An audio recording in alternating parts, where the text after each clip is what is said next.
अंदर कास्टिज्म, भेदभाव, ये सब लोगों के लिए है कि जो अपने आप को तथाकथित ऊंची जाति के लोग बोलते हैं वो तो नीची जाति जिनको बोलते हैं, जबकि इंसान की कोई जाति नहीं होती है। इंसान तो उसका खून एक जैसा होता है, उसका जो है blood group A B positive, और वो इस तरह से डिफरेंट हो सकता है, लेकिन वो चमड़ी का बना हुआ होता है। और हर इंसान के 2 आंख, 1 नाक, 1 मुंह, 2 कान, एक धड़, इस तरह से ही होता है। मतलब हाथ में, अगर हाथ में 5 उंगली और ये सब चीजें होती है, अगर किसी को इससे ज्यादा हो जाए तो लोग उसको जो है अच्छा नहीं समझते, लोग उसको से दूरी बना के रखना चाहते हैं।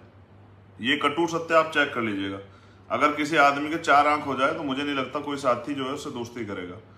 तो ये एक फैक्ट बात है। तो इसलिए मैं कह रहा हूं, क्योंकि यहाँ कास्टिज्म में भेदभाव है, उस भेदभाव की वजह से आज भी तमाम तरह की चीजें जो हैं, सोचिए कि जो आपका, मैं बार बार कहता हूं, जो आपके हाथ का छुआ पानी नहीं पी सकते, वो किस तरह से आपके परेशानियों में आपके साथ खड़े हो सकते हैं। ये देश ने देखा है पहले भी, और कास्टिज्म खत्म नहीं हुआ है। लोग कहते रहे, लोग इसलिए कहते हैं क्योंकि वो साबित करना चाहते हैं कि खत्म हो गया।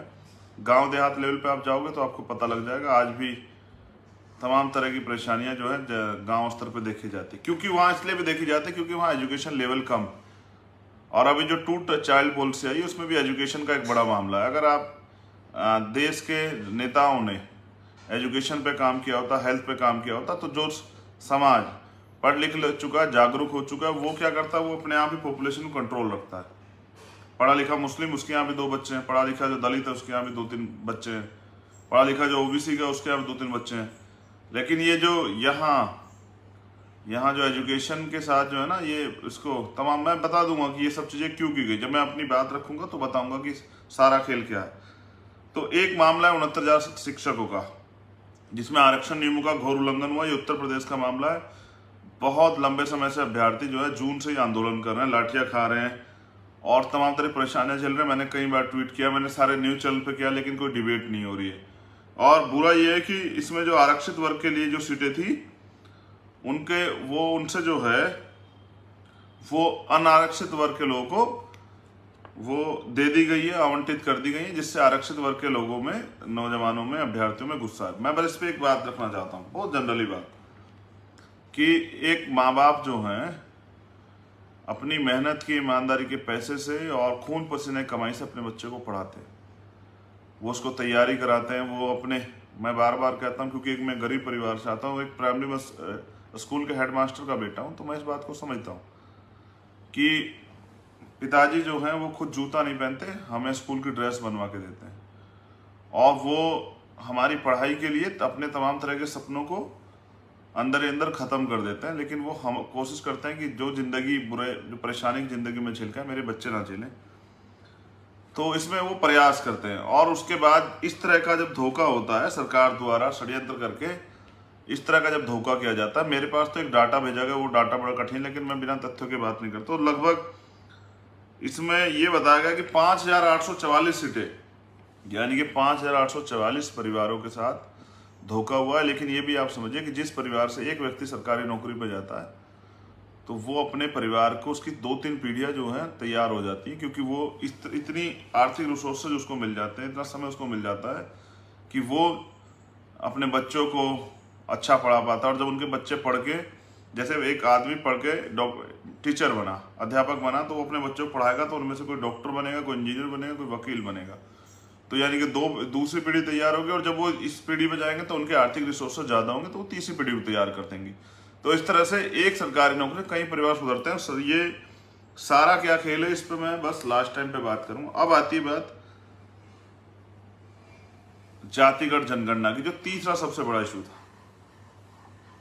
तो जातिगत जनगणना पे मेरे पास एक साथी ने एक रिपोर्ट भेजी थी, मैं वो रख दूंगा। लेकिन जातिगत जनगणना एक बड़ा मामला है, और इसमें इसका लगातार जो है ना प्रयास भी होता रहा कि जातिगत जनगणना हो, लेकिन हुई नहीं है। जातिगत जनगणना जो है हुई नहीं है काफी लंबे समय से, और हमेशा सभी सरकारों ने उसको टाला है।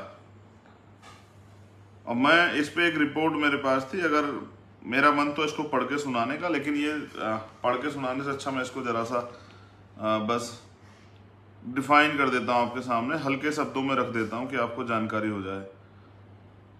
देखिए, जातिगत जनगणना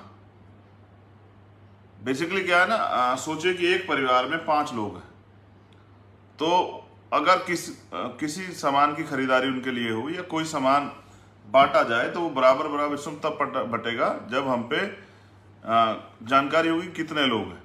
मैं दोबारा से इसको करता हूँ। एक परिवार में कुछ चीज़ों को बांटना है, उनके लिए कुछ तैयार करना है। जैसे सोचिए कि कमरे बनाने हैं, तो कमरे कैसे बनेंगे कि जितनी उनकी संख्या भी उसी आधार पर बनेंगे। लेकिन बुरी बात यह है कि आज तक भी जब भी ओबीसी की जनगणना की, SC/ST की होती है और हमें पता है कि हमारी आबादी बढ़ रही है लगातार, लेकिन हमारे जो राइट्स जो है, आरक्षण और तमाम चीज़ें, उसमें कोई जो है बढ़ोतरी नहीं की गई है। ये लंबे समय चला रहा है, हम लोग मांग कर रहे हैं।